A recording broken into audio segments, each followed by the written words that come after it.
This is Exhibition Place in Toronto, home of the second longest running street race in IndyCar, and also a fixture on the development ladder as well.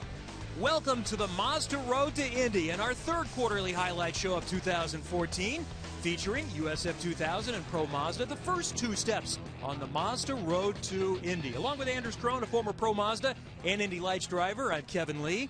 Well, a couple of months ago, early in this season, Anders, we thought this championship was going to be decided early in both of these series, but not so fast. We really did. We saw R.C. Enerson in USF 2000 and Spencer Pigot in Pro Mazda almost running away with these championships. And then we came to IMS, the Indianapolis Motor Speedway, and the advantages shrunk really, really quickly. It was the first chance for these series to run on the road course at the Indianapolis Motor Speedway. A great experience, great battles, great rivalries. Now something totally different. Smooth road course, bumpy street courses from Houston and now here in Toronto. And that's the beauty of USF 2000 and Pro Mazda. The tracks are so diverse, and so the drivers have to be the same. This is a bumpy track we're at right now. IMS was super smooth, so these drivers really have to be able to tackle it all. Well, we're going to cover all the action from the third quarter, including lap-by-lap coverage as well. But we start with one of the two ovals on the Pro Mazda schedule, just west of Indianapolis in late May, the night before the 500 at Lucas Oil Raceway. Garrett Grist won the pole and won the race. A very strong effort for Grist for Andretti Autosport, his first win in Pro Mazda. Scott Hargrove drove from 5th to 2nd in that race. Spencer Pigot started 2nd, hung on to finish 3rd, and look at who's in the 5th position. It's my partner, Anders Krohn, with a one-off back in Pro Mazda. Excellent night. And the night before the 500 at Lucas Oil Raceway, one of the top events of the year, the first oval of the season for Pro Mazda. Next up, back to the streets and Houston at Energy Park for the Allied Building Products Grand Prix of Houston. Here's a look at our starting order for this event. Garrett Grist on the pole for the second consecutive race. Pigot also in the front row, Hargrove and Gutierrez in row 2. Kaiser and Costa row 3, Alberico and Kellett in row 4, Booth and Blackstock in row 5, Julia Bellario, Jeff Harrison, Clark Topi making the move to Pro Mazda, Felipe Donato with the new ride this weekend, Michael Johnson, Michelle Bumgarner, and Bobby Everly round out the field. It is a standing start this time around.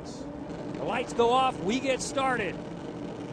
Very challenging racetrack. That's Grist in the 27. He will beat Pigot to turn number 1. We'll see if everyone makes it through cleanly. They do through turn number 1. Pigot looking to the outside and easily makes the move through turn number 2. Kyle Kaiser cuts to the inside. Wow, look at these guys just scrambling here, trying to look for grip early on in this race here. This is the first time back at the street circuit here in quite some time, so they're going to be struggling here initially to get up to speed. Scott Hargrove in the 3 car on the inside. He goes over the curb. Wow, frantic action here on the first lap. As everyone knows, you need to make it past early on here in order to be able to stand a chance to win this race. Now coming into towards turn 6 here as we see some big moves here. Nicholas Costa trying to move on Scott Hargrove and Dalton Kellett trying to move on Ryan Booth. Not able to pull that off, but these guys are pushing hard here from the get-go. Kyle Kaiser worked his way up to 2nd. Look at that Shelby Blackstock trying to be so aggressive here. He's had a bit of an unfortunate start to this race, but now trying to work his way back up. Let's look at the start again, and not in turn 1, but in turn 2 is when Spencer Pigot is going to grab the advantage. Grist got off to a decent enough start, and this is on board with Scott Hargrove.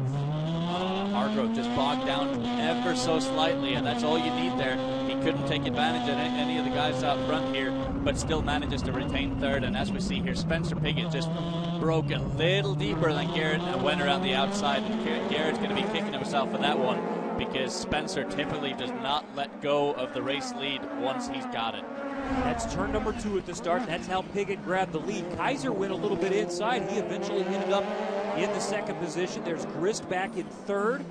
Hargrove is in 4th. And he He's second in the championship. He won both races at the Grand Prix of Indianapolis. Here's Kaiser taking a look to the inside of Spencer Pigot. They'll go side by side. Have a look at these Juncos Racing teammates erasing each other so hard. They were starting to pull away a little gap here from Garrett Grist, but now it's looking like their battle is going to enable Grist to catch back up. Grist is within a car length or so. Kaiser right behind, and that's two teammates that made contact, and Alberico is into the wall. Alberico clambered into the wall there. Not sure what happened there, but it looked like contact between him and Scott Hargrove. That was a big impact. I hope he's all right. So we are under caution on lap number 2. Let's take a look at this one again. Back in the pack. Looks like battling for 4th and 5th position. And it just looks like Scott Hargrove completely miscalculates the braking zone and just clobbers Neil Alberico's attenuator in the back here. Neil is going to have no idea whatsoever. Yeah, as you can see, Neil has no idea what hit him here. And suddenly he is just having a massive impact. And that's showing yet again how unforgiving these street circuits are. Wow. That was a big impact there for Neil Alberico. And Scott Hargrove, obviously, I don't think had any intent of doing this at all, but man, that is bad impact. That's on board with Jose Gutierrez of Juncos Racing. And this is on board with Hargrove. Hargrove just being very ambitious there in the braking zone, wanting to make 2 passes at once, but didn't calculate the fact that the guys in front were starting to brake, and that ended up in a bad wreck. And that's Neil Alberico, who came in tied for 3rd in the championship. His best finish of 2nd. Going to finish at the back here in this one at Houston.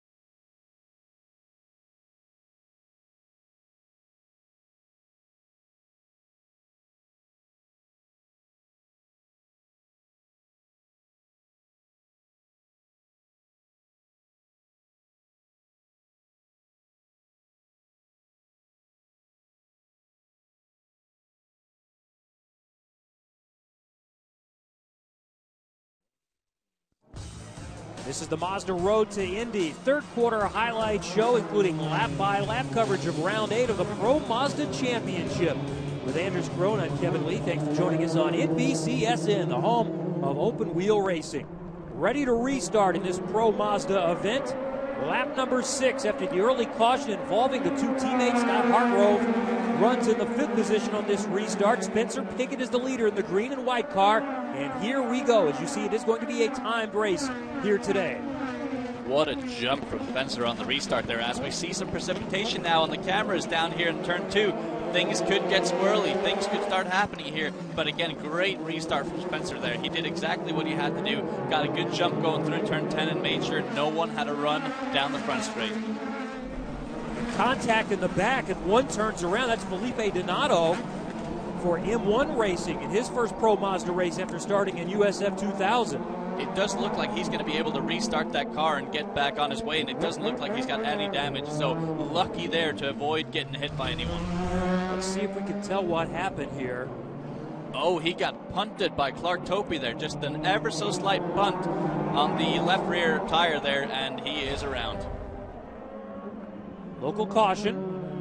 So Pigot holding off Kyle Kaiser. There's Scott Hargrove. He's worked his way up to 3rd, gotten around Garrett Grist. And it's looking like through turn 8 right now, there's quite a lot of precipitation down on the ground. It's looking very, very slippery. These guys are starting to slide around already. This could make for a very interesting race here. These tires are not designed to race on wet conditions.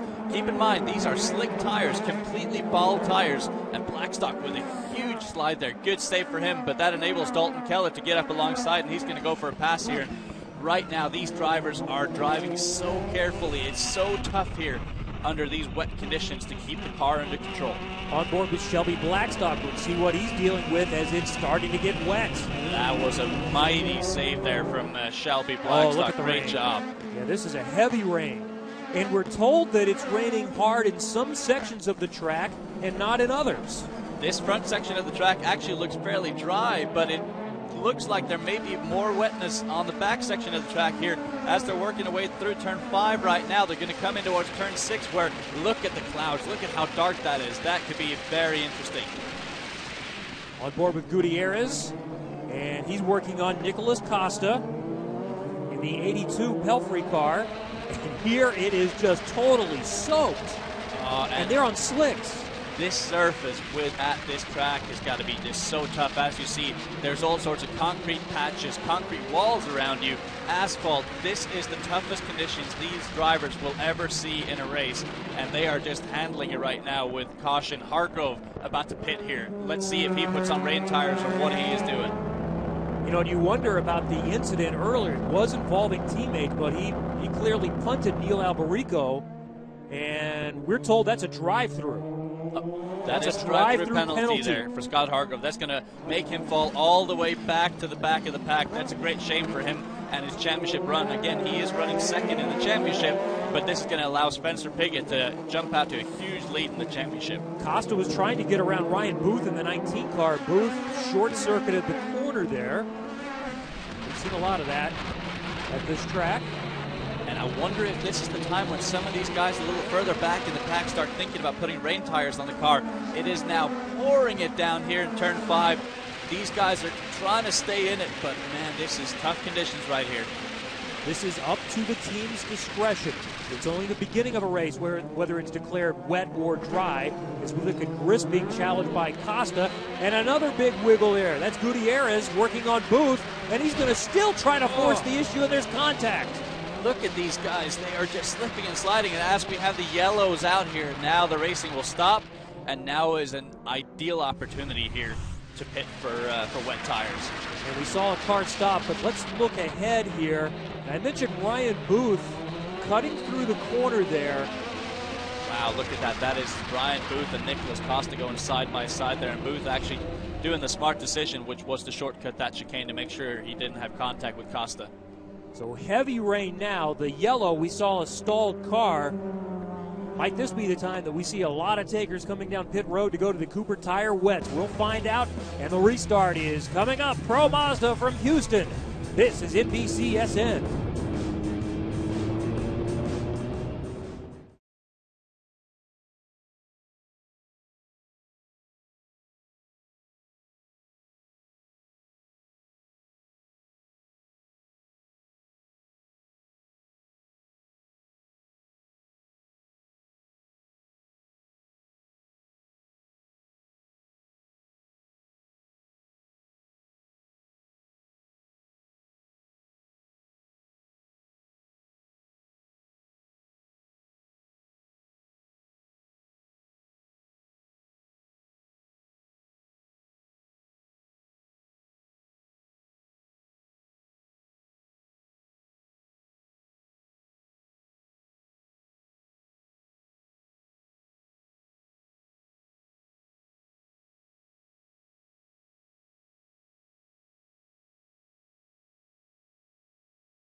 Under yellow, the Allied Building Products Pro Mazda Grand Prix of Houston. And while we were away under the yellow, this is Scott Hargrove. He just served a penalty. He came in earlier than some and went onto the Cooper Tire wets. Others have come in during this yellow and changed to the wet tires, but I don't believe Spencer Pigot, the leader, has. And now he's peeling off as we get set to restart. Oh, wow, that is a bad tactical call there from Juncos Racing. They're going to have to pit under green flag here. That's going to drop him to the back of the pack. Meanwhile, Dalton Kellett is out to a great restart here, and he is out front in front of Grist and Nicholas Costa. And look at the visibility or lack thereof as Kellett pulls out a little bit of a gap, but He's not going to make the corner in turn number 2. Wow, he got so squirrely there. These conditions are so tough right now. We're on concrete that are usually used as streets for road cars, and now these are just sliding all over here, these race car drivers are. And Pickett, the championship leader, but by just 3 points, and there's his closest contender, Scott Hargrove, who served a penalty, did a drive-through, then came in and pitted again for the rain tires, and he restarted in 9th position and is still a factor in this race despite the drive-through penalty. He is charging up through the field, and he's obviously seen a lot of rain action in his day, having raced Formula Ford and such in Canada. So he's on the charge right now, trying to catch up to Giulio Bellario that's right in front of him now. And there is the lengthy tire change, and these are not quick ones like we see in IndyCar. They're not designed to be able to do that. So that's the points leader having all kinds of difficulty. He stops take, what, about a minute? Yeah, that's got to be at least a minute stop right there, and that's a huge blow for his championship. It looked like early on in this race he was going to be able to pull out a gap in the championship, but now it's actually looking like Hargrove's going to be able to take a chunk out of Spencer Piggott. So things change quickly here in Pro Mazda, and this is the proof of it. So Piggott getting back out on the track. We saw Hargrove pick up another position on Giulio Bellario just a moment ago. There's Garrett Grist, and there's Hargrove right back up at the front now. He's running with the leaders. Hargrove is in 4th position. Wow, what a great job from Hargrove to get back up there. But another thing to note, Spencer Piggott, though his pit stop was long, he avoided getting put a lap down, and that is going to be huge for him. Because here we have full course yellow. That's big for Piggott. And the yellow earlier was huge for Hargrove, as we see Ryan Booth stopped on track, the 20-year-old from Charleston, South Carolina. Yeah, it doesn't look like he's had any sort of contact there. Here's the pass I mentioned a little bit ago. That is another clean, easy move for Scott Hargrove. And the yellow helped him. After he served the penalty, then the yellow quickly came out, so that's what allowed him to catch back up to the pack. He pitted before everyone else did, so he cycled through several cars. What a race for Scott Hargrove so far. I mean, he's all the way up to 4th after all this debacle he's been through, but Dalton Kellett out front right now. He's going to be really cautious on this restart here, but so far doing an astounding job. Teammates starting up front, Dalton Kellett chased by Nicholas Costas. They go through turn number 2. On board with Scott Hargrove, our hard charger right now, working on Garrett Grist. Oh, a little bit of front wheel contact. They stay side by side going through turn 2, and Hargrove will cut the corner and pick up the position. Now, he is not allowed to gain position there in that move, so he did the smart thing. He let off the gas there and let Grist back through, but now he can start fighting for it again. Clearly, Hargrove has something figured out in these tricky conditions. He is so fast and now making the move for 3rd here. What an impressive run after early troubles for him and his teammate Neil Alberico when they came together. And he is just going to blow by Nicholas Costa here. Unbelievable. It's almost as if his Tate Motorsports with Wayne Taylor Racing crew knew that the rain was going to come and put a half-wet setup on or something, because he is just charging through the field and doing a great job. Now he's going to challenge the leader, Dalton Kellett. Just look at how slippery this is. Going through turn 7 right now. Super bumpy corner right there. A lot of concrete patches going on, but look at him. He just looks like he's got more grip than anyone else. He's braking offline, doing the smart thing, staying off the rubbery parts, which are really, really slick during the rain. There's the battle for the lead. Hargrove in the white car going side by side now with Kellett. They'll drag race, and it looks like Hargrove is going to grab the position from the back to the front. Wow, what a run for him, and Dalton Kellett just outbroke himself ever so slightly into turn 9. And Scott Hargrove now just pulling out a huge advantage in just 2 corners. He's on another planet. Let's look at this one again. He's 2-3 car lengths back. Dalton just outbraked himself ever so slightly and made that job for Scott even harder, but Scott is going to be on an absolute charge now, trying to pull away, and we can see him slipping and sliding into turn 2 as we see Nicholas Costa and Garrett Grist both go off the track. This is some crazy racing right here. The Houston GP fans are in for a treat. Working on lap 20 now of a timed race. And I think we've seen more racing in this race than any of the Pro Mazda races so far. And right now, these teams are going to be wondering, what could we have done better with the setup? it's a completely different setup from wet to dries with these cars. You have the option to go softer or stiffer with a spring package, more or less with the wings. And in the rain, you typically want the softest spring package you can have while putting as much wing in the car as possible to generate as much grip as possible. On a dry surface, you want a stiffer car so it transitions the corners better and ultimately gives you better ride on a dry surface. But for right now, you want a soft car that's compliant. Again, we're seeing these drivers just slip and slide all over the track. And now Scott Hargrove making the mistake in turn 9. That's going to enable Dalton Kellett to catch back up, and let's see if he can make a pass here. Going to try for the inside in turn 10. That is not a place where you usually see a pass, but he makes it stick. What a ballsy move there from Dalton Kellett. Great job for him. So we're down to probably a couple of laps left as time ticks away here, and Dalton Kellett is back in the lead, the 20-year-old from Toronto for Team Pelfrey. Look at this, Scott Hargrove right back past him here in turn 2.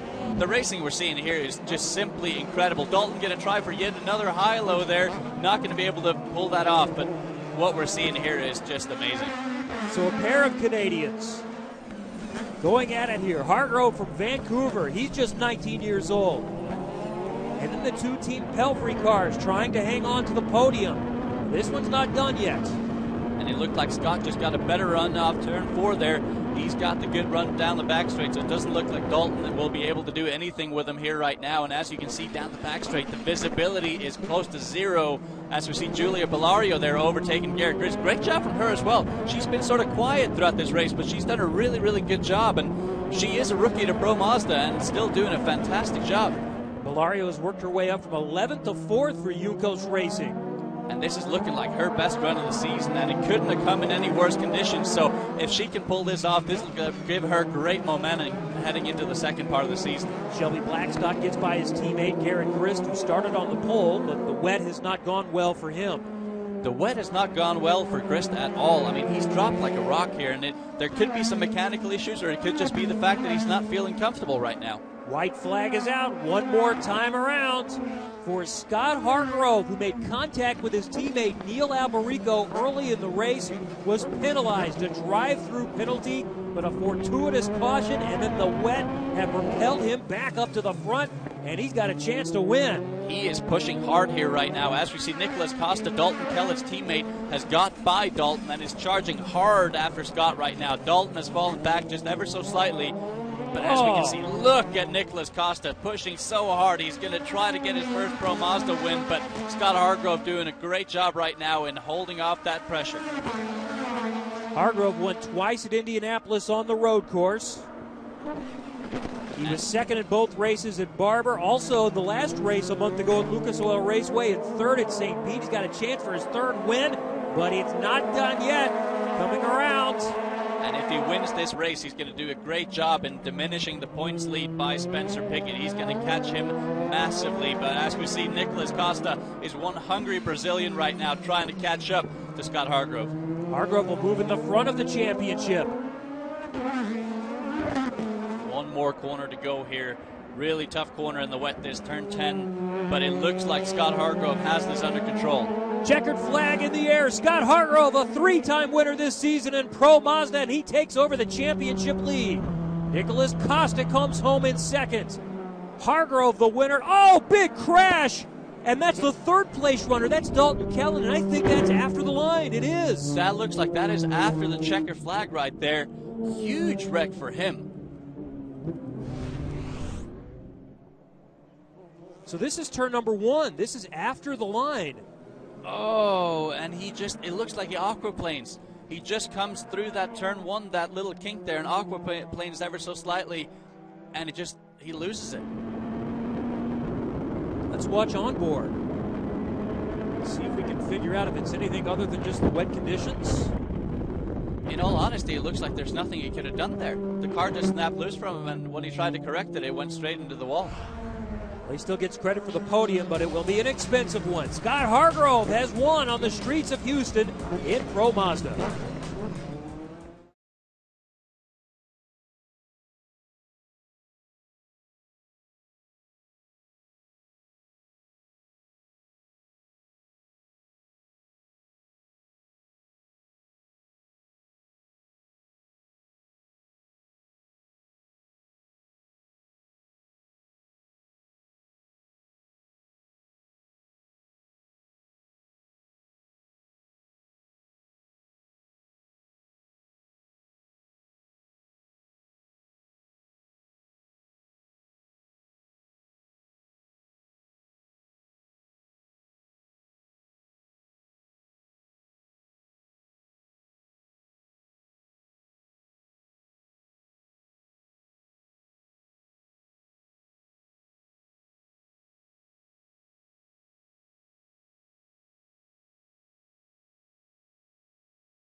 Round 8 of Pro Mazda is complete, part of our third quarter highlight show for the Mazda Road to Indy with Anders Krohn. I'm Kevin Lee.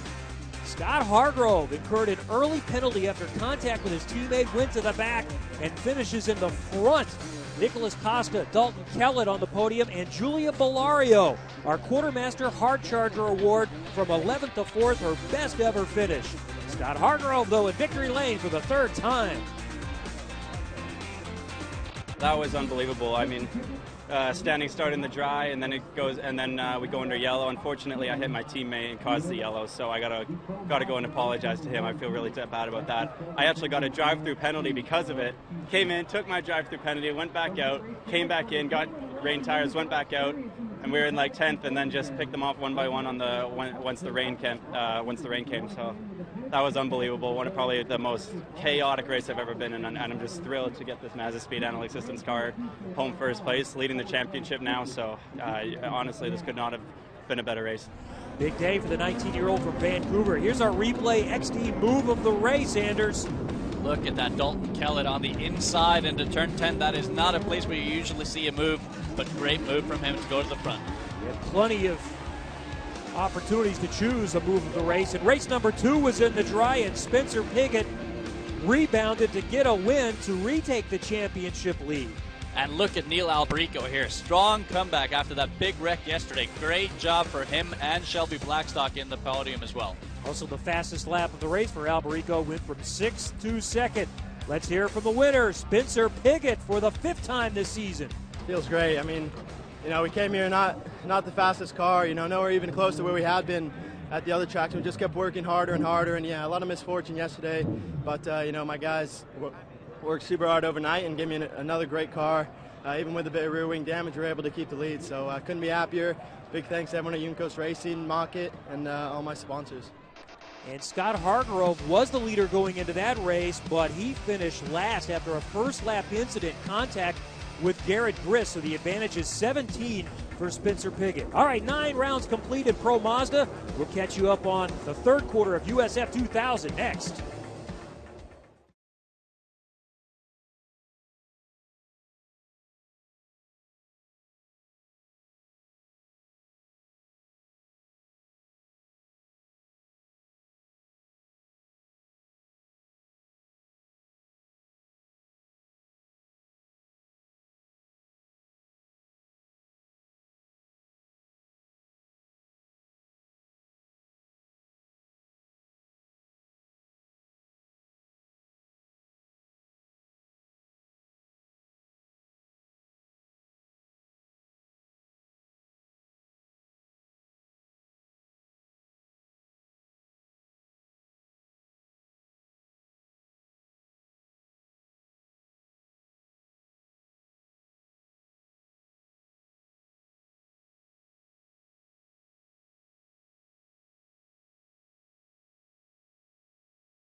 This is the Mazda Road to Indy third quarter highlight show with Anders Krohn. I'm Kevin Lee. And the only race of the season on an oval for USF 2000.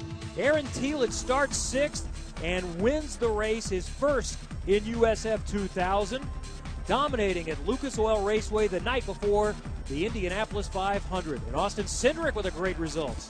A career best result for Austin Cindric there, finishing right in front of Victor Franzoni, also with a fantastic run.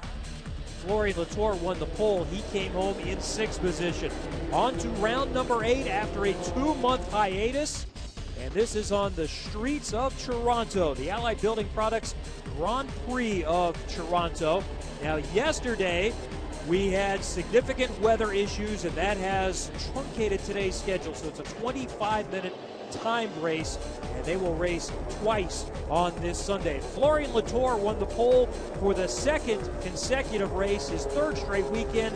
the 4th overall this season. R.C. Enerson, the points leader, starts on the front row. Jake Edson, Henrik Furuseth in row number 2, and keep an eye on 14-year-old Colton Herta on the inside of row number 3. At the bottom, you've seen the entire field. This is a rolling start, and we are green, starting on the wet again today. Overnight rain, Anders, has made this track a little bit more difficult.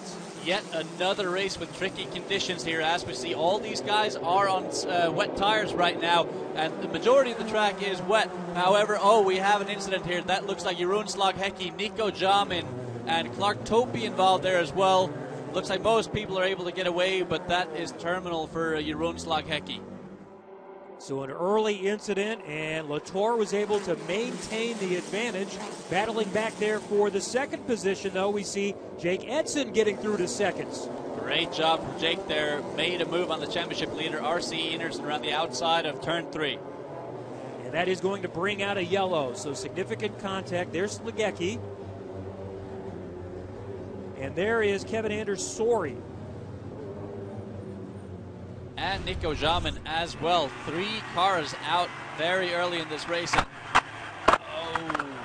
looks like Slaghecki had no idea Nico Jamin was on the outside of him going through turn 1 there. And these conditions are just so tricky, as we can see here. Completely crooked steering wheel for Nico Jamin. Clearly some damage to his car. Well, you know you have to get through those first couple of corners, but you also know that's going to be your best opportunity to really make up some ground. So everyone's going to force it a little bit. Tell you what, one of the guys that got lucky there was Austin Cindric. He just managed to thread the needle there, as we see on board here with Victor Franzoni, rather, doing a great job to avoid that crash. One more look. That's Gustavo Mayasava we're riding on board with. He's coming inside the curbs. That's the night train car, the 77. That's Austin Cindric we mentioned, who squirts to the inside. Mayasava does the same thing. Great job from Gustavo Mayasava there to avoid an incident. But as you can see, these guys are 4 wide going through turn 1. This is a corner where you typically struggle to put 2 wide. So put things into perspective, something was probably going to happen under these slick conditions. So Jamin and Sori are climbing out. We're under yellow in the early going of USF 2000 from Toronto.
Working yellow, USF 2000 from Toronto with Anders Krohn. I'm Kevin Lee. Lap number 5, getting set to restart in just a moment with pole sitter Florian Latour in front. And it's Jake Edson, R.C. Enerson, he's the points leader. Henrik Furuseth, Colton Herta, and Daniel Burkett. As we can see, the track has started to dry up here with the green flag now being thrown. A lot less water on the track than when we ended, and this could provide quite a bit more grip. Latour will get the jump into the first corner. As we see Daniel Burkett looking for the inside there in turn 1. That does not usually work out over that wet concrete patch. Still a lot of moisture and some challenging issues with visibility, but not that bad. We've definitely seen worse this season. This is one of the wettest seasons we've seen with IndyCar and the Mazda Road to Indy in quite a while. It really has been, and it's going to reward those drivers that are well-rounded, that have done their practices in the wet and in tricky conditions. And certainly this is some of the trickiest conditions you can find. A wet surface on a street circuit. It doesn't get much tougher than that. Still challenging to get through these corners.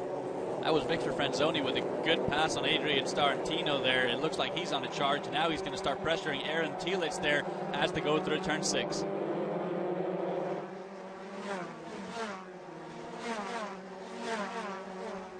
Adrian Starantino just falling back ever so slightly there. Gustavo Miyazawa now putting some pressure on him. But look at this. Henrik Furuseth around the outside of R.C. Enerson in turn 9. Can he make that stick? It looks like he can. And they're still fairly close. Oh, Henrik Furuseth running wide, and it looks like he may have had contact with the wall there in turn 11. He hung on to it, but let's keep an eye on that's the black 96 car. He's all right now, and he manages to hold on to that third place there. Good save from him there. It did look like he got awfully close to that wall in turn 11. I thought Enerson might get him back, but Furuseth, the 17-year-old, 18-year-old now from Norway, is able to hang on to that position, so he's running in third. Be interesting to see if he can catch up to the leaders now. We know that the Cape Motorsports car is out front with Florian Latour and Jake Eaton are doing a great job out front, and it'll be a tough task for him to catch them. And the Cape Motorsports team has won the last 3 championships in USF 2000. They are the team that all the other teams want to beat. They've won so many races, so many championships, and really they are the odds-on favorites to win it yet again. But neither Latour or Edson have won a race this season. That's exactly right, and it's a freak situation for Cape Motorsports. They're used to winning multiple races, and matter of fact, up until last year, they'd never been off the podium in the revitalized USF 2000 series since the start in 2010. They have been close. Edson running in second position right now, second at St. Pete and the Grand Prix of Indianapolis in the second races of both of those. Third at Barber, and Latour, the leader we see there in the 10 car. He's won the 4 poles this year and also finished second a couple of times. Look at the pressure Jake's putting on Florian right now. Florian just needs to keep his eyes forward. He needs to keep his focus up because Jake is clearly quicker right now. And now it's just a matter of limiting mistakes for Florian. Tremendous amount of pressure here from Jake. And that's the key to the pressure. Not only do you look for passing opportunities, but the more pressure you put, the greater a chance of mistake. And now he's taking that opportunity to go side by side. And Jake was very, very smart there. He showed himself, but knew he wasn't going to make that pass on the outside into turn 3. So he's going to look for another opportunity there. But just like you touch upon, it's all about the pressure. It's all about mentally being the better man. And Jake is certainly showing that right now. And Florian has got to be extremely stressed under that helmet right now. Edson is still chasing Latour. The 2 teammates have been battling, and as you see, not much time left. So this is really a sprint race, shortened because of the inclement weather this weekend and how much they're trying to pack into this race day. And these 2 guys are putting on an absolute clinic right now. They've pulled away from Henrik Furuseth and are pushing each other so hard right now in these drying but still wet conditions. Is it ever going to dry enough where these tires are going to start to lose some of their grip? I think the tires will slowly but surely start losing their grip, but overall the Cooper tires are very, very good tires, and they do keep their grip. Just like we saw at the Indianapolis Motor Speedway earlier this year, they will hold up even under completely dry conditions. And you can't even consider coming in for the slicks, the dry tires, even if it did significantly dry up, because you'll lose so much track position in the final 8 minutes. There's Garth Rickards. That's a shame for him to see him. It looks like he has to spin there. Looks like he might have also hit the wall there. We see a little bit of white stuff on his sidewall there. Yeah, just loops it by himself there coming out to turn 11, and it's such a tough corner here under these tough conditions to get right, and he just looks like he gets on the power a little bit too early with a little bit too much steering input and just loops it around. Luckily, he avoids big damage. He is just 21 years old from Pennsylvania. And then trying to get it back around. This is challenging, and he's in a bad spot there as he goes in reverse, and this is a semi-blind corner. Oof, that's just a bad situation right there. That is so easy to get T-boned by someone there. So he can consider himself lucky. The fact that he's able to get back underway is a great thing. Back up front, Latour maintains that advantage, but Edson is still within reach. And it looks like Edson has just released a little bit of that pressure. He was all the way up against Florian's gearbox, but maybe now he's just taking a little bit of a mental reset, just thinking, okay, where can I get him? Let me set up for a pass here. They have a huge gap on the next guy back, which is Henrik Furuset. Picked up a little bit of ground going into that corner. A little bit of a slide there as we see Peter Portante now challenging Burkett, and Victor Franzoni trying the inside there into turn one. Not going to be able to make that stick, but close quarters battling. Oh, look at that little moment there from Daniel Burkett. These guys are pushing each other so hard right now. Now we're down that long back straightaway. Peter Portante is actually going to bump draft Daniel Burkett. That looks like go-karts. That is not something you typically see in open wheel racing. No. And that almost caught Daniel Burkett out and could have easily put him in the wall, but these guys so far keeping it clean as we see Colton Herter around the outside in turn 3. This is great racing we're seeing here right now. The wet always makes it more entertaining. Not the best for the spectators, and sometimes it makes the schedule challenging, but it has had a lot of positive influence on the entertainment factor this year. Wow, what an aggressive move from Victor Franzoni there, just throwing it up the inside in turn 6 on Daniel Burkett, and that allows Aaron Tielitz to jump as well, to pounce on that opportunity. So we're seeing some amazing racing here right now, and I don't want the race to stop. Tielitz, our most recent winner on the only oval of the season at Lucas Oil Raceway. From Wisconsin, he's just 22 years old. It looks like the final section of the track here is almost completely dry. They're still slipping and sliding around a bit, but it is very, very dry at the moment. Here's Colton Herta in the 98 being chased by Victor Franzoni, who won the opener at St. Pete. And more action in the pack.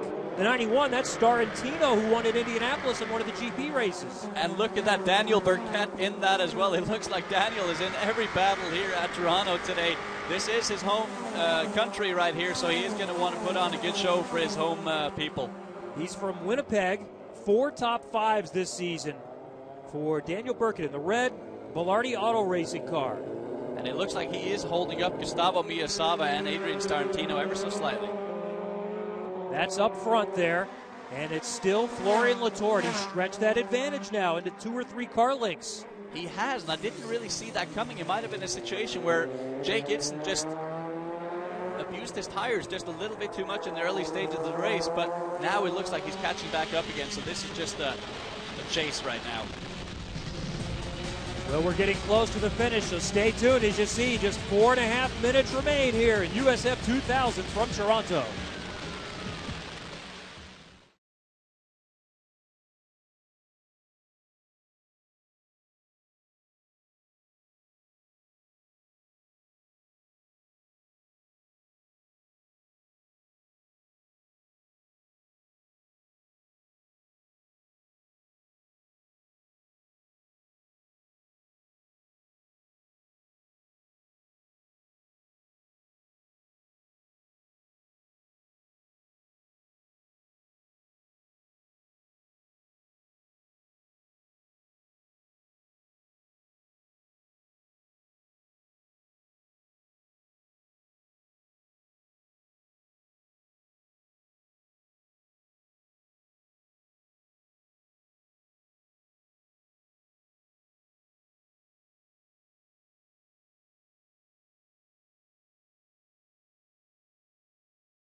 Back in Toronto, round 8 of the USF 2000 Championship. The final minutes of this timed event are winding down. Florian Latour won the pole. He has been trying to hold off his teammate Jake Edson for the entire race, but Edson has always been within reach, and now, after falling back 3 or 4 car lengths, is back with under 1 car length of the disadvantage. Look at these two guys putting on such a good show for the fans out here today. They're now about to go through turn 6 here. Only a couple laps remaining here. This is one heck of a show, and you can see they're still sliding around out there, but the track is a lot more dry than when we started the race, and we see battles all through the field here. Colton Herta and Victor Franzoni going hard at it as well.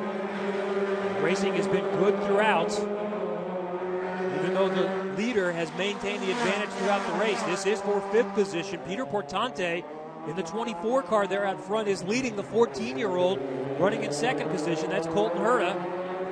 And Colton just showing great maturity well beyond his years here. He is only 14 years old, but showing the maturity of a much older driver. Oh, look at this up front. Edson on the outside in the 2 car. These are teammates. Latour in front in the 10. Latour hangs on. And you can see they are treating each other with respect, but not more than they have to. Again, we don't ever want to see a teammate take each other out, but at the same time, they are your toughest opponent and your toughest competitor, and they are pushing each other so hard right now. Latour, they're squeezing Edson in towards the wall in turn 1. And neither has won this season.